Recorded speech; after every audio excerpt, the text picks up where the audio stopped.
سرکار غریب نواز رضی اللہ تعالیٰ عنہ کا آخری وقت تھا، پہلی رجب سے آپ اپنے اس حجرے میں بند ہو گئے جس میں آج آپ آرام فرمائیں، جہاں پر آپ کی قبر ہے یہی آپ کا گھر تھا، یہی آپ کی جھونپڑی تھی جس پر گنبد بنا ہے۔ یہ حجرے کے دروازے آپ نے بند کر لیے، پہلی رجب کو جو گئے دوسری میں باہر نہیں، تیسری میں باہر نہیں، چوتھی میں نہیں، پانچویں میں نہیں، 6 رجب تک دروازہ نہیں کھلا، نہ کوئی پانی باہر سے گیا ہے نہ کوئی کھانا باہر سے گیا ہے۔ مریدین انتظار میں تھے کہ شیخ اب نکلیں گے کہ اب تب نکلیں گے۔ 6 رجب تک ذکر اللہ کی آواز آتی تھی جو سرکار غریب نواز رضی اللہ تعالیٰ عنہ کا خاص ذکر تھا، لیکن اچانک 6 رجب المرجب کی دوپہر کے وقت ظہر کا وقت تھا، ذکر کی آواز بند ہو گئی۔ ذکر کی آواز بند ہوئی تو موجود جو آپ کے مریدین متوسلین تھے دروازہ توڑ کر جب وہ اندر گئے تو دیکھا ایک چارپائی پر آپ نہایت ہی آرام سے سوئے ہیں، آپ کی پیشانی سے پانی کے قطرے ٹپک رہے ہیں اور جسم ایسا لگتا تھا جیسے کوئی غسل دے کر کے سلایا ہے۔ بہت ہی نفیس اور عمدہ خوشبو اس چارپائی سے آ رہی ہے، اور جو موجود بزرگ ہیں وہ فرماتے ہیں جیسے ہی ہم نے غریب نواز کو پیشانی پر بوسہ دینے کا ارادہ کیا، آپ کی پیشانی پر واضح طریقے سے یہ لکھا ہوا دیکھا، ھذا حبیب اللہ مات فی حب اللہ، یہ اللہ کا حبیب ہے، اللہ کی محبت میں چلا گیا۔ یہ جملہ آج بھی دربار غریب نواز کی چوکھٹ پہ لکھا ہوا ہے۔ آج جانا تو اس جملے کو دیکھنا کہ غریب نواز کی وفات کے وقت آپ کی پیشانی پر یہ جملہ لکھا ہوا تھا، وہ اللہ والا اللہ کی محبت میں دنیا سے گیا ہے اور ہزاروں کو نواز کر کے گیا، اب بھی نواز رہا ہے۔ دربار غریب نواز میں ہماری یہ عقیدت قبول ہو جائے، مولا ہم اجمیر پہنچ نہ سکے، اس غریب نواز کے دربار تک ہم غریبوں کی آہیں پہنچا دے، ہمارے سوالات وہاں تک پہنچا دے۔ اے رب ذوالجلال، عطا تو ہی کرتا ہے، دروازہ غریب نواز سے ہم تیری بارگاہ میں سوال کرتے ہیں۔ آج تیرے اس معین الدین حسن چشتی کا یوم وصال ہے، ان کی شب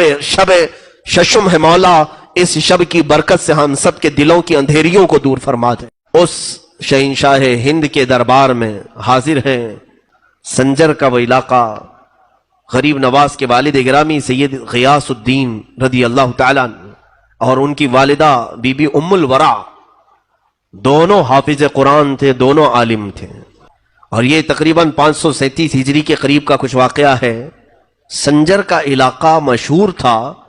پورے کے پورے علاقے میں جو لوگ رہتے تھے وہ کوئی ایسا نہیں تھا جو تہجد نہ پڑھتا۔ ایک رات ایسی آئی، 13 رجب المرجب تاریخ یہ بتائی گئی ہے، 13 رجب کی تاریخ تھی اور آسمان پر آدھی رات میں ہی سفیدی ظاہر ہو گئی،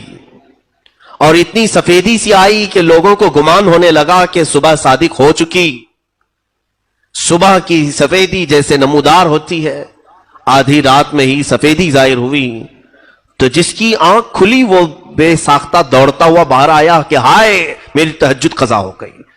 ایک گھر پر آسمان سے جھما جھم نور کی روشنی برس رہی ہے، نورانی قندیل لٹکی ہوئی ہے،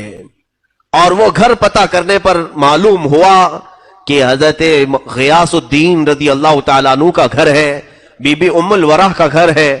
تو کئی تہجد گزار بزرگ وہاں پر جمع ہوئے کہ آدھی رات میں اجالا اور ان کے گھر سے اجالا۔ ابھی یہ سب کشمکش میں تھے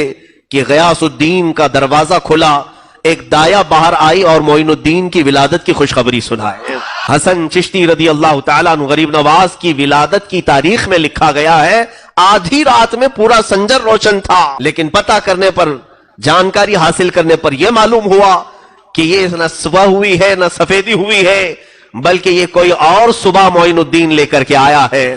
کفر کے ظلمات میں، شرک کے اندھیریوں میں معین الدین نام کا ایک چہرہ ایسی سفیدی لایا ہے کہ یہ سفیدی اب وہاں سے نکلی تو ہندوستان میں آئی، اور ہندوستان میں بھی جب وہ آئے تھے یقیناً یہاں بھی بہت اندھیرا چھایا ہوا تھا، کفر کا اندھیرا، شرک کا اندھیرا، جادو کا اندھیرا، بدعات کا اندھیرا، خرافات کا اندھیرا، لیکن جیسے ہی یہ چاند طلوع ہوا انہی اندھیریوں میں خوب 90 لاکھ کو روشن بھی کر